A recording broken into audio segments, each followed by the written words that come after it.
will be set up for facilitation and coordination of booking of common carrier capacity in all natural gas pipelines on a non-discriminatory open access basis. Financial capital. I propose to consolidate the provisions of the SEBI Act 1992, Depositories Act 1996, Securities Contracts Regulation Act 1956, and Government Securities Act 2007 into a rationalized single securities markets code. The government would support the development of a world-class fintech hub at the GIFT IFSC. To instill confidence amongst the participants in corporate bond market during times of stress and to generally enhance secondary market liquidity, it is proposed to create a permanent institutional framework. The proposed body would purchase investment-grade debt securities both in the stressed and normal times and help in the development of the bond market. In the budget 2018-19, government had announced its intent to establish a system of regulated gold exchanges in the country. For the purpose, SEBI will be notified as the regulator, and Warehousing Development and Regulatory Authority will be strengthened to set up a commodity market ecosystem arrangement, including vaulting, assaying, logistics, etc., in addition to warehousing. Towards investor protection, I propose to introduce an investor charter as a right of all financial investors across all financial products. To give a further boost to the non-conventional energy sector, I propose to provide additional capital infusion of 1,000 crores to Solar Energy Corporation of India and 1,500 crores to Indian Renewable Energy Development Agency. I propose to amend the Insurance Act 1938 to increase the permissible FDI limit from 49% to 74% in insurance companies and allow foreign ownership and control with safeguards. Under the new structure, the majority of directors on the board and key management persons would be resident Indians, with at least 50% of directors being independent directors and specified percentage of profits being retained as general reserve. Stressed asset resolution by setting up a new structure. The high level of provisioning by public sector banks of their stressed assets calls for a measure to clean up the bank books. An asset reconstruction company limited, an asset management company would be set up to consolidate and take over the existing stressed debt and then manage and dispose of the assets to alternative investment funds and other potential investors for eventual value realization. Recapitalization of PSB. To further consolidate the financial capital capacity of PSBs, further recapitalization of 20,000 crores is proposed in 21-22. Deposit insurance. Last year, government had approved an increase in the deposit insurance cover from 1 lakh rupees to 5 lakhs for bank customers. I shall be moving amendments to DICGC Act 1961 in this session itself to streamline the provision so that if a bank is temporarily unable to fulfill its obligations, the depositors of such bank can get easy and time-bound access to their deposits to the extent of the deposit insurance cover. This would help depositors of banks that are currently under stress. To improve credit discipline while continuing to protect the interests of small borrowers, for NBFCs with minimum asset size of 100 crores, the minimum loan size eligible for debt recovery under the Securitization and Reconstruction of Financial Assets and Enforcement of Security Interests SARFAESI Act 2002, it is proposed to be reduced from the existing level of 50 lakhs to 20 lakhs. Company matters. The decriminalization of the procedural and technical compoundable offences under Companies Act 2013 is now complete. I now propose to take up decriminalization of the Limited Liability Partnerships Act 2008.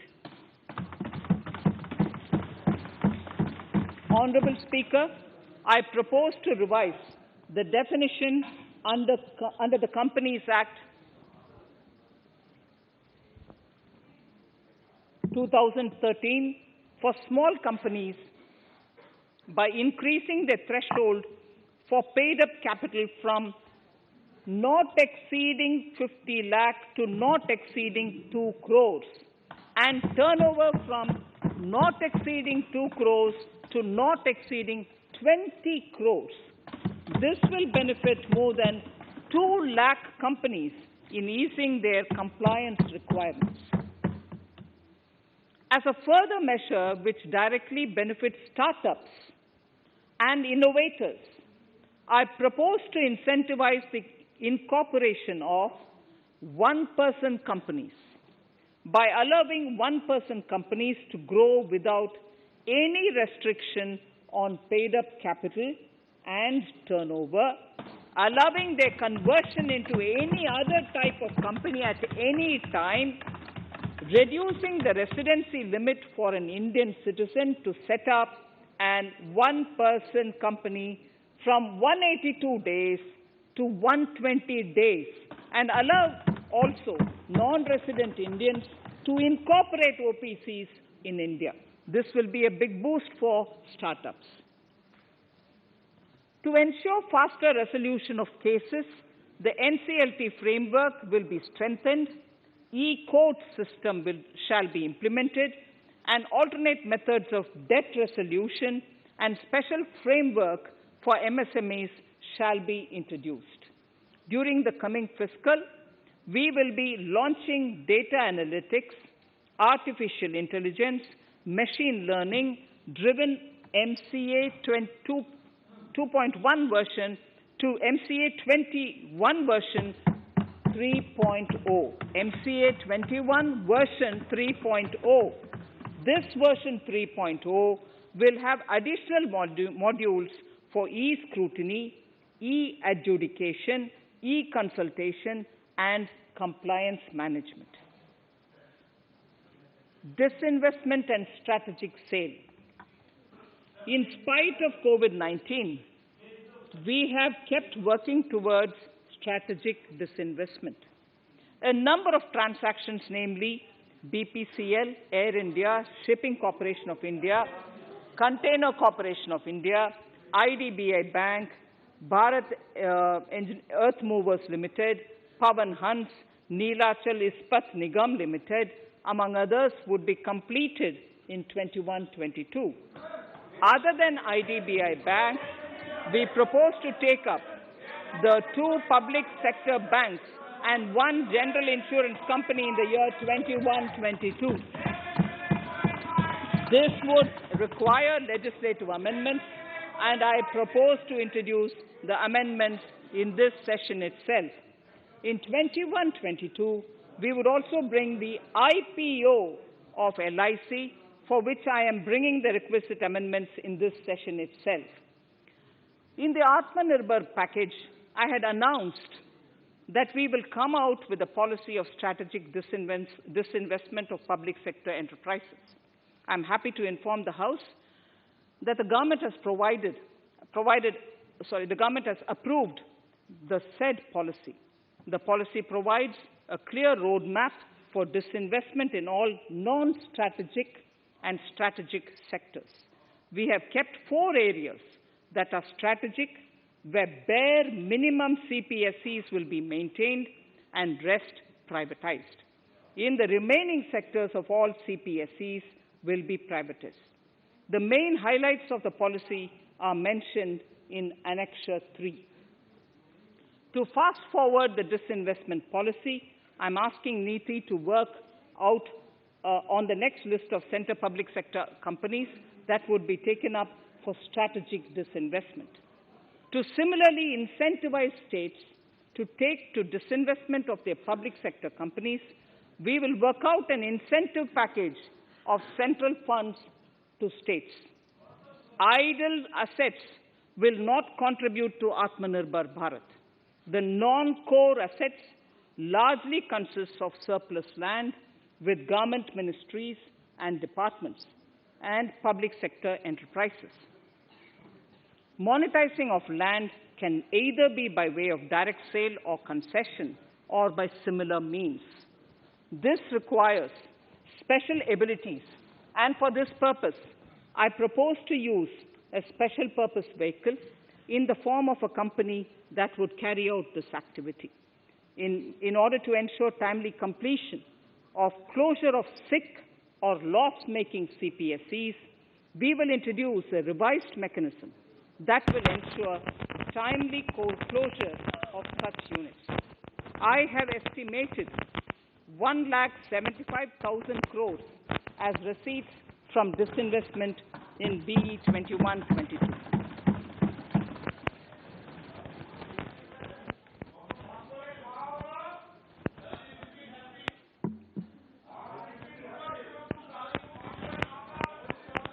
Government financial reforms. Under the Treasury single account, the TSA system, autonomous bodies directly draw funds from the government's account at the time of actual expenditure, saving interest costs. We will extend the TSA system for universal application from 21-22. On the recommendation of the 15th Finance Commission, we have undertaken a detailed exercise to rationalize and bring down the number of centrally sponsored schemes. This will enable consolidation of outlays for better impact. The government is committed to the development of multi-state cooperatives and will provide all support to them. To further streamline the ease of doing business for cooperatives, I propose to set up a separate administrative structure for them. So the third pillar of Atmanirbhar Bharat, inclusive development for aspirational India. Honorable Speaker, sir, under this pillar, I will cover agriculture and allied sectors, farmers' welfare and rural India, migrant workers and labor, and financial inclusion. Agriculture. Our government is committed to the welfare of farmers. The MSP regime has undergone a sea change to assure price that is at least 1.5 times the cost of production across all commodities.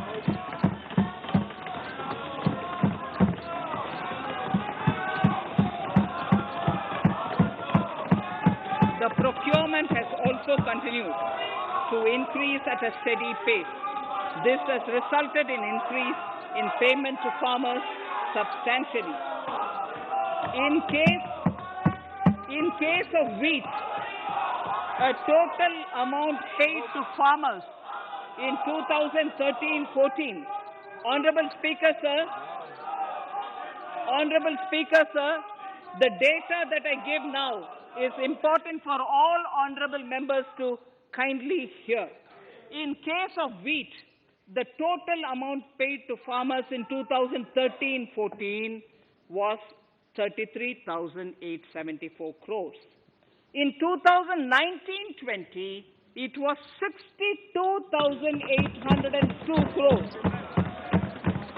And even better, Honorable Speaker, In 2020-2021, this amount paid to farmers was 75,060 crores.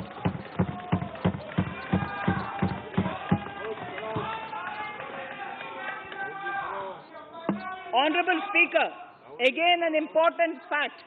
The number of wheat-growing farmers that were benefited increased in 2020-21 to 43.36 lakhs compared to 35.57 lakhs in 2019-20. That much of an increase within 1 year. For paddy, again an important data. For paddy, the amount paid in 2013-14 was 63,928 crores. In 2019-20, this increased to 1,41,930 crores. Even better, in 2020-2021, in 2020-21, this is further estimated, and I'm saying this is further estimated because the procurement is ongoing, and therefore I can't give you the final figure. This is further estimated to increase to 1,72,752 crores. The number of farmers benefited increased from 1.24 crores in 2019-20 to 1.54 crores in 2020-21. In the same way, Honorable Speaker, sir, in the case of pulses, the amount paid in 2013-14 was 236 crores. In 2019-20, this was increased to 8,285 crores. Now in 2021, it is at 10,530 crores. More than 40 times increase from 2013-14. The receipts to cotton farmers have seen a stupendous increase from 90 crores in 2013-14 to 25,974 crores I'm giving you data as of 27th January 2021. This is bound to increase. From 90 crores for cotton farmers in 2013-14 to 25,974 crores in 2021. All the details in complete narration is available in Annexure 4 to my speech. Early this year, Honorable Prime Minister had launched the Swamitwa scheme. Under this, a record of rights is being given to property owners in villages. Up till now, about 1.80 lakh property owners in 1,241 villages have been provided cards. I propose during 21-22 to extend this to cover all states and union territories. To provide adequate credit to our farmers, I have enhanced the agricultural credit target to 16.5 lakh crores in this year. We will focus on ensuring increased credit flow to animal husbandry, Pashupalan, dairy, and to Matsyakar, to the fisheries. We are enhancing the allocation to the Rural Infrastructure Development Fund from 30,000 crores to 40,000 crores. The Micro Irrigation Fund, with a corpus of 5,000 crores, has been created under NABARD. I propose to double it by augmenting it by another 5,000 crores. To boost value addition in agriculture and allied products and their exports, the scope of Operation Green Scheme, that is presently applicable to only tomatoes, onions, and potatoes, will be enlarged to include 22 perishable crops. Around 1.68 lakh crore farmers, around 1.68 crore farmers are registered, and 1.14 lakh crores of rupees trade value has been carried out through e-NAMs, the National Agricultural Market. Keeping in view the transparency and the competitiveness that e-NAM has brought into the agricultural market, 1,000 more mandis will be integrated with e-NAM. Honorable Speaker, sir, with all this, the Agricultural Infrastructure Fund would be made available to the APMCs for augmenting their infrastructure facilities.